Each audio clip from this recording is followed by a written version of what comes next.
Morning glory, America. Bonjour, hi, Canada. Greetings, everyone listening in Israel, China, and everywhere you are at HughHewitt.com or watching on TownHallTV.com. I begin this hour with Victoria Coates. She is Deputy Assistant to President Trump. She is the Senior Director for Middle East at the National Security Council. She was my traveling companion with John Bolton when we went to Jerusalem and Ankara at the beginning of this year. Here we are 10 months later, Victoria Coates, and there's quite a disaster in the making in Turkey. Can we begin at the beginning? How did American troops get to Syria in the first place? Good morning, Hugh. Thanks for having me on. It's good to hear your voice. The troop presence in Syria goes back to the previous administration. This was their solution to the Syrian problem set, I guess you can call it, and that is the policy we inherited. And so how many did we have in the area that President Erdogan threatened to invade a week ago? A couple of dozen. It wasn't very many, and that's part of the issue we have when you have a military the size of the Turkish army threatening territory like that, and you have just a couple dozen troops in place whose mission is a counterterrorism mission. It's not, I think, a great idea to have those guys in harm's way when that's not the mission they're there to do. It has been widely reported, I believe erroneously, but you tell me the truth, that President Trump green-lighted the Turkish invasion. Did he do so? That is utterly untrue. Across the board, the administration has been unified in conveying to our Turkish counterparts that this is a terrible idea. Nothing good could come of it. We did not in any way endorse it, that we offered mediation. We had been negotiating with the Turks. I mean, you were with us in Ankara when that process started, as you mentioned. Yes, it was moving slowly. No, that was not entirely the United States' fault, but it was moving. And I think that what the Turks decided to do, what Erdogan decided to do, was extremely rash. But certainly not in any way green-lighted by the President of the United States. And is it the opinion of the White House and the President that Erdogan was acting as a result of domestic political pressure and finally had reached the point where he was going to roll in regardless of whether or not American troops were in his way? Because they were a tripwire, and I know they were a tripwire, but they were a very, very small tripwire. I think there's a lot of logic to that. The pressures that Erdogan is under, both politically and economically, are pretty well known.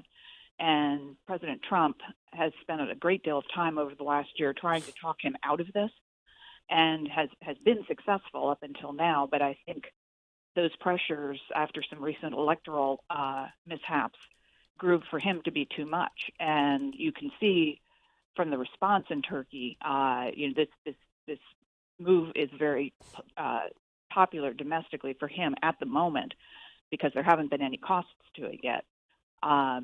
You can see why he would do this now.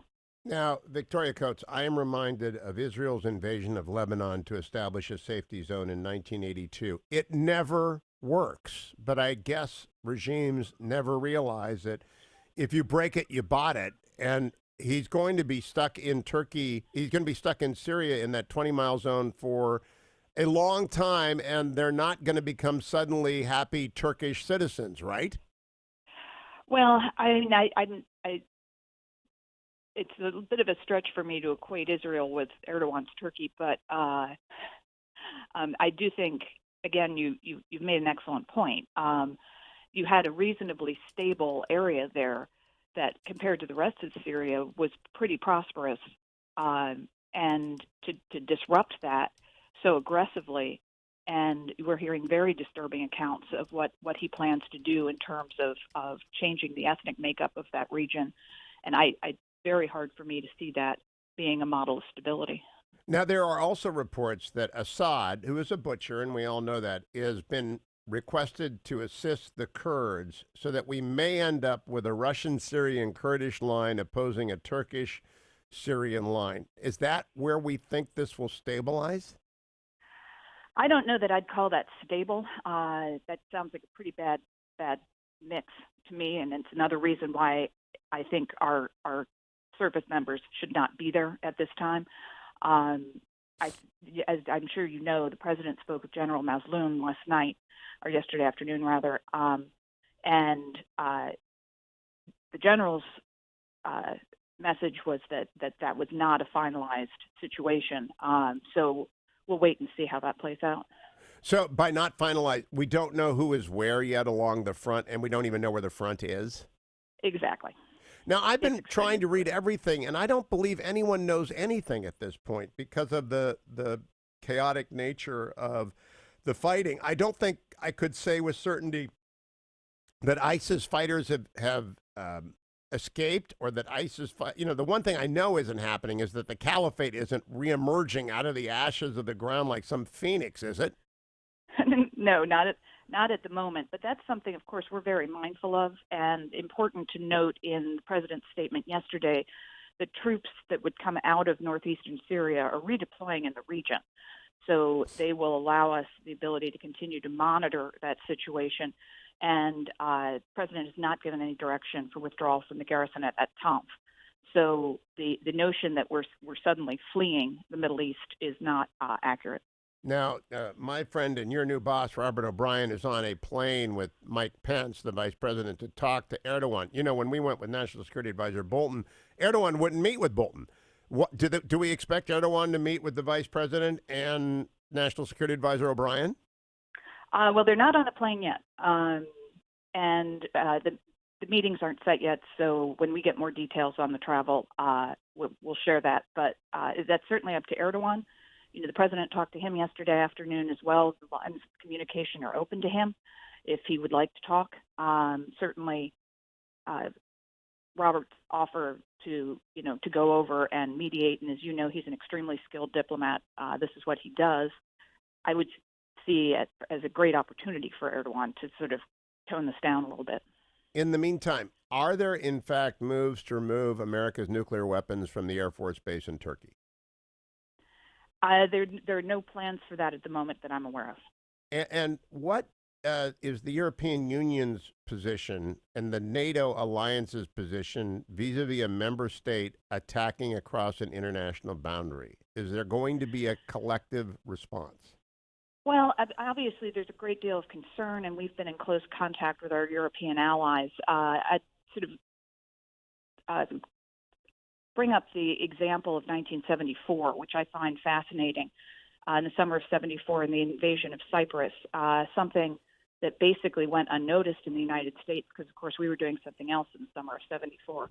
But my old boss, Don Rumsfeld, was ambassador to NATO during that crisis and remembers very vividly how the NATO alliance was a vehicle in which all parties could keep talking and keep communicating sort of out of the spotlight, and it really helped to diffuse it. So I think that NATO could be a real resource to us at this point. Now, I want to make sure that people understand as well something you said. We are not leaving Iraq. Because I tried to explain the first part of this. This all goes back to 2011 and the precipitous withdrawal of American troops from Iraq, which launched ISIS by virtue of creating a vacuum into which ISIS came with its black flags, which eventually led to having to follow them into Syria, which led to American troops being in Syria and Turkey wanting to come across the border. It's all very complicated. It's all very old. It's all very Middle East. The question is, though, are we firm in our commitment to remaining in Iraq? This is something that obviously is a question for the president, but despite the fact that his views on the origins of the Iraq War are well known, we visited Iraq with him at Christmas this year, and he was extremely impressed by the resources that we have there and their ability to execute counterterrorism missions, which are keeping us safe at home. And so, obviously, the government of Iraq gets a vote in this as well, but I don't see any plans to abandon those resources at this point. And finally, General Mattis said on Meet the Press on Sunday, the enemy has a vote as well. ISIS has a vote. But let's reemphasize, I have not seen any evidence that ISIS has reestablished any physical caliphate anywhere. Am I correct? Oh, you're absolutely correct. And, we continue to fight against ISIS, to monitor ISIS. The destruction of the caliphate is one of the great achievements of President Trump's first term, something he directed the day after he was sworn in. And, we've talked a lot about the protection of religious minorities, of ethnic minorities. The great predator for those communities is ISIS, and that's what the president has taken out. And so certainly we have no interest in letting those gains slide away. Victoria Coates, Deputy Assistant to the President, Senior Director for the Middle East at the NSC. Thank you for joining me. I appreciate the update. More of your reaction, America, when we come right back on the Hugh Hewitt Show.